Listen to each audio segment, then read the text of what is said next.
This motion picture is unusual because the incredibly tiny hummingbird, although unafraid of ladders, lights, and cameras, is difficult to photograph. Its movements are often swift and sudden.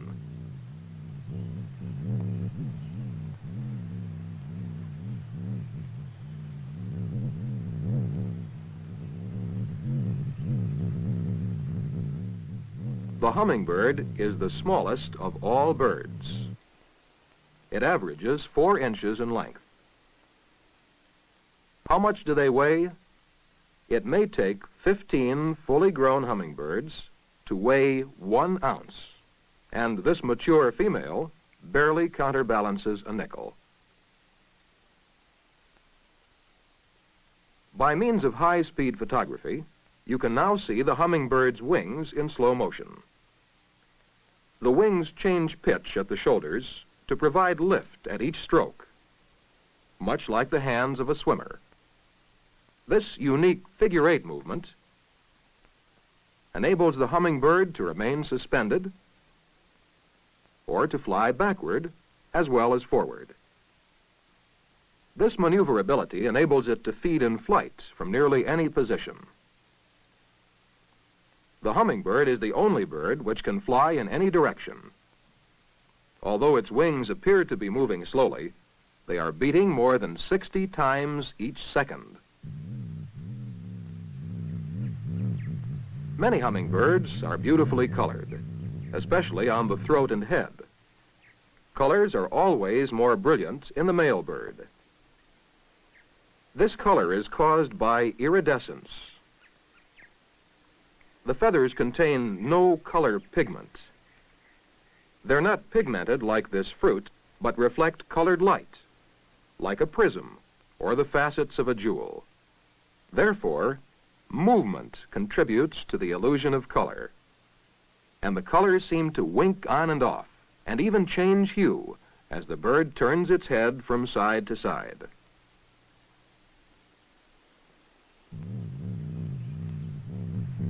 Its tongue is long and sticky and perfectly adapted for extracting pollen and nectar and tiny insects from flowers. A hummingbird feeds as often as 50 times a day and investigates everything in its search for food.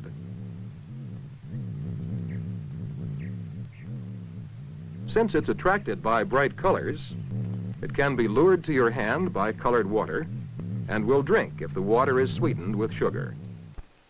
Why does a small bird eat so much?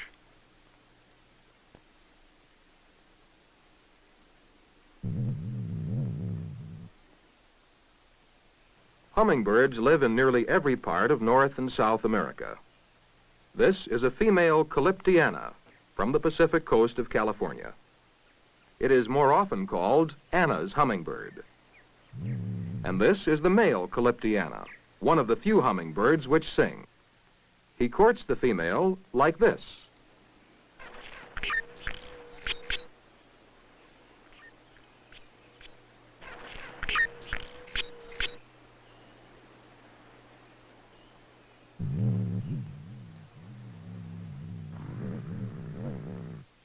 Courtship continues with an extraordinary display by the male. While the hen waits, the cock flies skyward. She watches from the ground. The cock flies higher and higher until he's almost out of sight. Then he dives. What the female hears is the sound made by the cock's outer tail feathers. Listen carefully as he dives again. During such a dive, the cock may reach a speed of 60 miles an hour.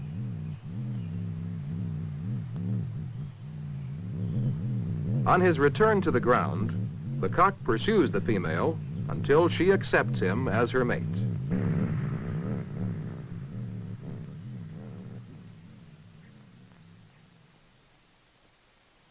The nesting season for Anna's hummingbird begins in December and lasts through August. Normally, the Anna builds several nests each season.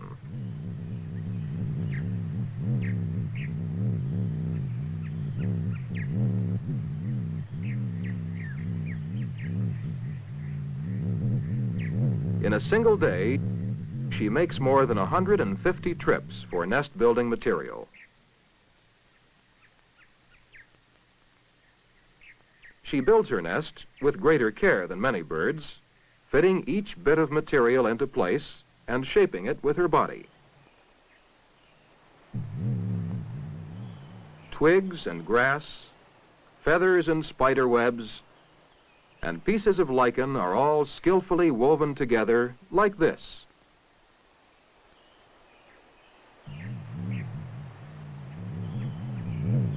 Then she lines the nest with the softest material she can find.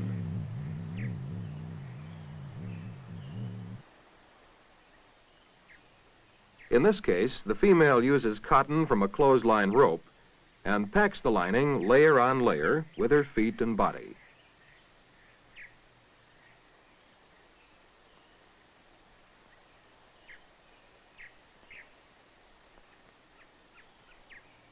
The task of fitting and lining requires hours of patient effort before she is finished. The entire project takes almost a week. The result is a soft, warm nest about the size of a walnut shell, or just spacious enough for a bumblebee.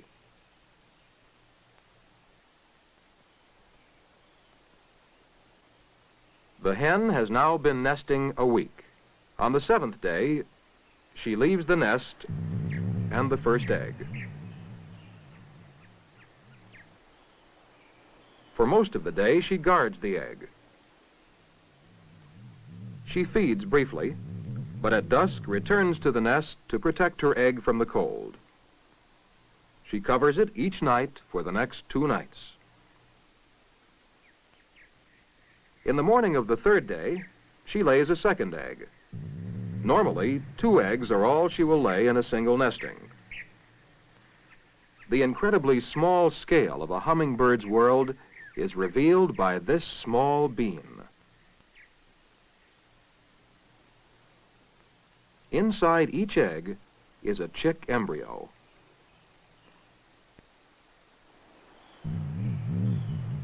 With a normal appetite for about 50 meals a day, the female's incessant need for food forces her to leave the eggs exposed frequently, but only for short periods of time. She feeds during the daylight hours, when the eggs will maintain a safe temperature. Each time she returns to the nest, she brings new material for repair. Instinctively, she keeps the nest strong and warm. For a bird so small, a storm means danger. A cold, beating rain is a hazard which could destroy her eggs.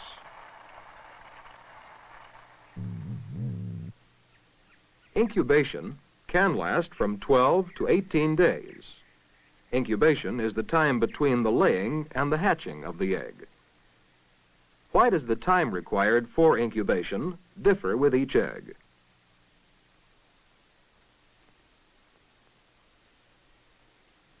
Her first egg is ready to hatch on the 15th day.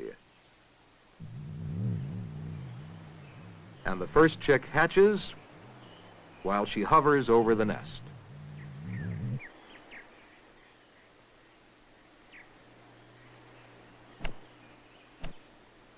She does not feed the chick immediately.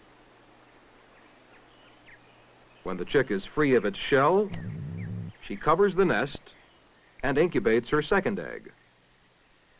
Not until 2 hours later does she feed her hungry chick. As with most newly hatched nestlings, the chick receives pre-digested food. In this way, she nurses her nestling until its digestion can accommodate a normal diet. At this critical time, she must not neglect her second egg. On the 16th day of incubation, the second egg hatches. Now she has two ravenous appetites to satisfy. As before, she watches the chick during the hatching. She does not assist. She makes sure it is safely clear of the shell, then turns all her attention to the feeding of her young.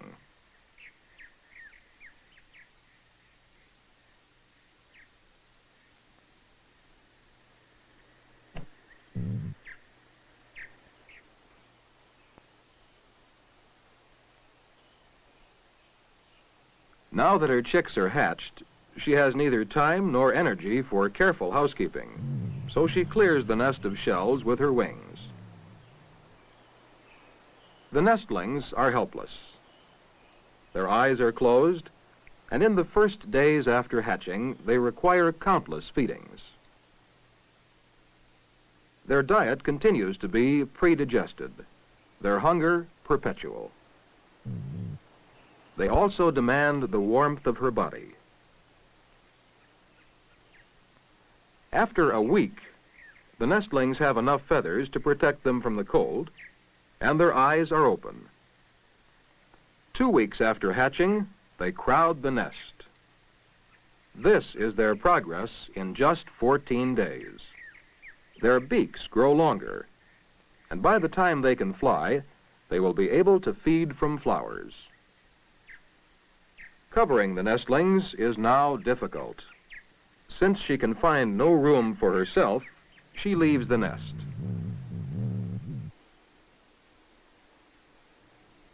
For the first time since hatching, the chicks are alone in the nest at night, while the hen takes an undisturbed rest, her feathers fluffed against the cold.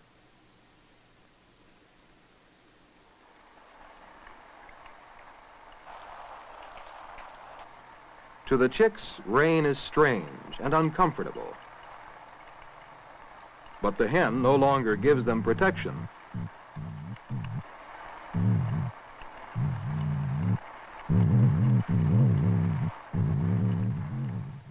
"17 days after hatching, the chick's back is covered with iridescent feathers. Thus far, they've been totally dependent on their mother. Now the fledglings begin to exercise their well-feathered wings.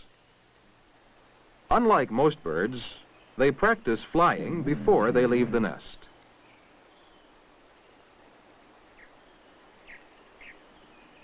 The mother waits.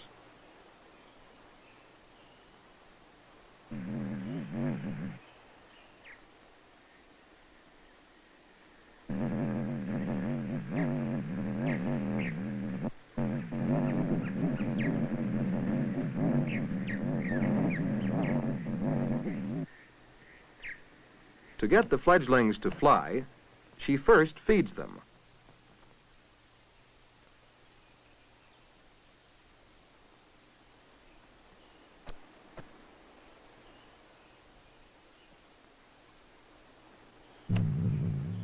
Then she leaves them while they're still hungry.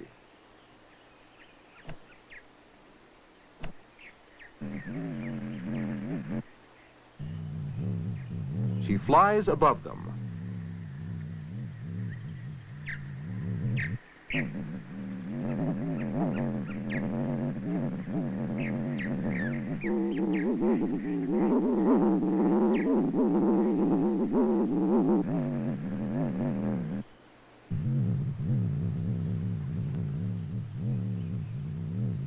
She uses food to tempt the chick higher.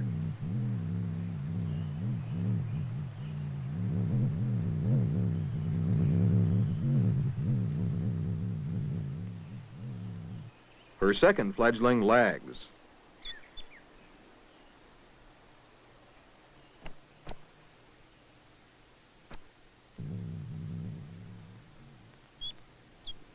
But hunger is a strong incentive,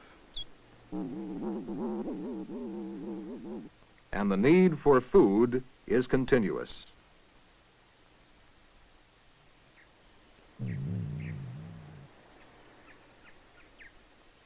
You have seen the life cycle of the hummingbird, smallest of all birds.